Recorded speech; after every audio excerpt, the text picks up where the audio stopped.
Assalamualaikum warahmatullahi wabarakatuh. Perkenalkan, nama saya Altisya Aryan dengan NIM 04506233 dari UPBJJ UT Bogor. Hari ini saya akan mempresentasikan Cirenggeo. Cirenggeo, kejutan di setiap gigitan.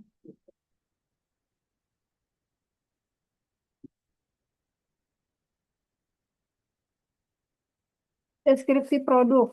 Cirenggeol adalah produk makanan ringan berbahan dasar adonan tepung tapioka yang diberi bumbu khas dan diisi dengan berbagai varian seperti ayam suwir pedas, sosis pedas, bakso pedas, dan keju. Produk disajikan dengan keadaan digoreng dengan teksturnya di luar dan kenyal di dalam dan juga dalam bentuk frozen food. Cirenggeo ditunjukkan untuk konsumen yang mencari cemilan praktis, terjangkau, dan memiliki cita rasa khas Sunda dengan sentuhan kekinian. Deskripsi produk. Jenis produk cireng isi dalam kurung Cirenggeo. Rasa. Atribut yang diharapkan memiliki rasa yang pedas dan gurih. Untuk tekstur, atribut yang diharapkannya yaitu crunchy, garing di luar, dan melted untuk isian keju. Warna yang berinovasi dalam variasi sesuai dengan rasa. Aroma yang gurih serta memiliki ciri khas tersendiri. Misalnya dalam bumbu pedas memiliki wangi yang enak. Kemudahan dalam memasak, ya, alat dan bahan yang mudah ditemukan. Kemudahan memperoleh bahan, mudah didapatkan di mana saja. Kemasan yang berinovatif dengan menggunakan box atau tin wall yang sudah ada nama brandnya. Untuk kisaran harga, yaitu kisaran harga per pieces yaitu 2.000 sampai 5.000 dan per pack 10.000 sampai 15.000. Masa simpan bila di frozen bisa mencapai 2 bulan, bila sudah digoreng 2 sampai 3 jam. Aspek pemasaran. Strategi pemasaran ada 4, yaitu segmentasi pasar, targeting, positioning, dan marketing. Yang pertama, segmentasi pasar. Yang satu yaitu geografis. Perkotaan dan pinggiran kota Bogor, sekolah, kampus, area perkantoran. Yang kedua yaitu demografis. Konsumen usia 10-40 tahun, harga produk terjangkau, sehingga konsumen mencakup semua kalangan. Ketiga, psikografis.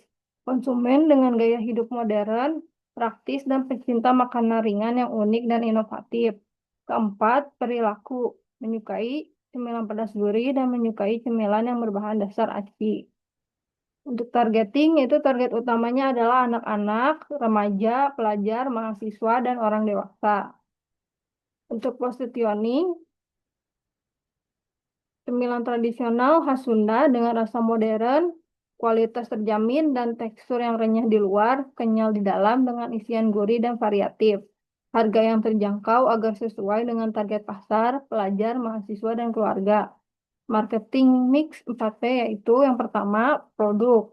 Produk utama yaitu cireng isi yang merupakan makanan lokal khas Bandung yang terbuat dari tapioka, air, bawang putih, dan daun bawang. Bahan berkualitas tanpa pengawet yang dapat disimpan dalam bentuk frozen dan praktis digoreng kapan saja. Yang kedua yaitu price. Harga cireng isi per pack 10.000 dan paket frozen 15.000. Yang ketiga adalah flash, didistribusikan melalui online menggunakan media sosial dan WhatsApp dengan sistem PO, pre-order. Dan yang keempat adalah promotion, strategi promosi yang dilakukan untuk meningkatkan brand awareness dengan sosial media menggunakan Instagram atau TikTok. Keuntungan perusahaan ke depannya, yang pertama yaitu bahan baku utama.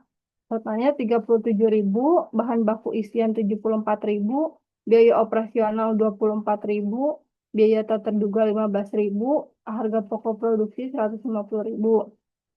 HPP per pack 6.000, harga jual per pack 10.000, pendapatan 25 pack 250.000, laba bersih 100.000, dan margin keuntungan 40%. Harga pokok per produksi yaitu bahan baku 1 ditambah bahan baku 2 ditambah perlengkapan ditambah biaya operasional. 37.000 ditambah 74.000 ditambah 15.000 ditambah 24.000. Totalnya 150.000. Lalu harga pokok produksi yaitu total biaya dibagi hasil produksi 150.000 dibagi 25 pack sama dengan 6.000. Dan harga pokok produksi total biaya dibagi hasil produksi 150.000 dibagi 200 hasil produksi sama dengan 750 per satu pieces. Harga jual per porsi HPP plus laba yang diinginkan. 6.000 ditambah 4.000 sama dengan 10.000. Keuntungan produksi, harga jual dikali total produksi. 10.000 dikali 25 box sama dengan 250.000. Laba bersih sama dengan pendapatan dikurang total biaya. 250.000 dikurang 150.000 sama dengan 100.000. Jadi keuntungan tiap laku 25 pack yaitu 100.000.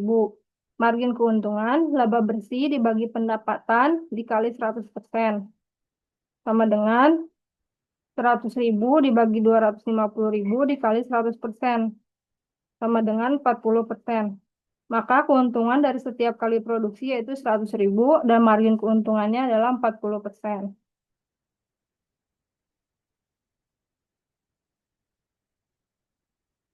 Umur usaha yang akan berjalan di masa depan itu permintaan pasar terhadap cemilan gorengan pedas gurih diprediksikan tidak akan ada penurunan minat beli karena pencinta pedas gurih sangat mendominasi di Indonesia, terkhusus para remaja dan anak-anak muda, dan sangat disukai oleh berbagai kalangan dan mudah dimodifikasi mengikuti tren rasa, FOMO atau ikut-ikutan, sehingga cemilan ini tidak ada jangka waktunya. Untuk faktor teknis dan teknologi ke depan yang akan digunakan yaitu mesin mixer daur otomatis, vacuum packaging, labeling tanpa pengawet, dan frozen food ready to cook. Lingkungan pasar yang potensial itu pelajar dan mahasiswa di lingkungan sekolah atau kampus ataupun perkantoran. Yang kedua, pasar UMKM atau pasar retail seperti street food dan toko frozen food. Yang ketiga, pasar digital melalui penjualan online seperti Shopee Food, GoFood, dan GrabFood. Lalu pasar event seperti bazar UMKM dan pameran kuliner.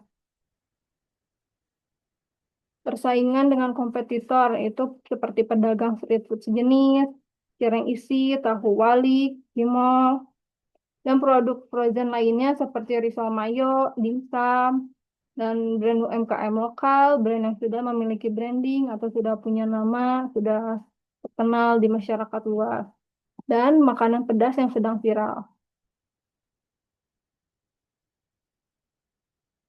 Dampak positif dari faktor lingkungan terhadap usaha yaitu menambah minat konsumen yang menyukai jajanan terjangkau, meningkatnya tren pertumbuhan bisnis frozen food, meningkatnya budaya kuliner pedas dan kekinian, teknologi digital mempermudah proses penjualan dan promosi, adanya dukungan pemerintah untuk UMKM, dan dampak negatifnya yaitu kenaikan harga bahan baku mempengaruhi biaya produksi, persaingan harga dengan produk sejenis di pasaran, peraturan keamanan pangan ketat, tren makanan sehat dan mudah ditiru.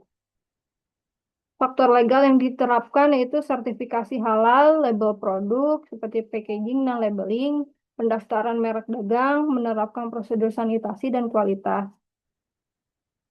Cukup sekian presentasi dari saya. Wassalamualaikum warahmatullahi wabarakatuh. Terima kasih.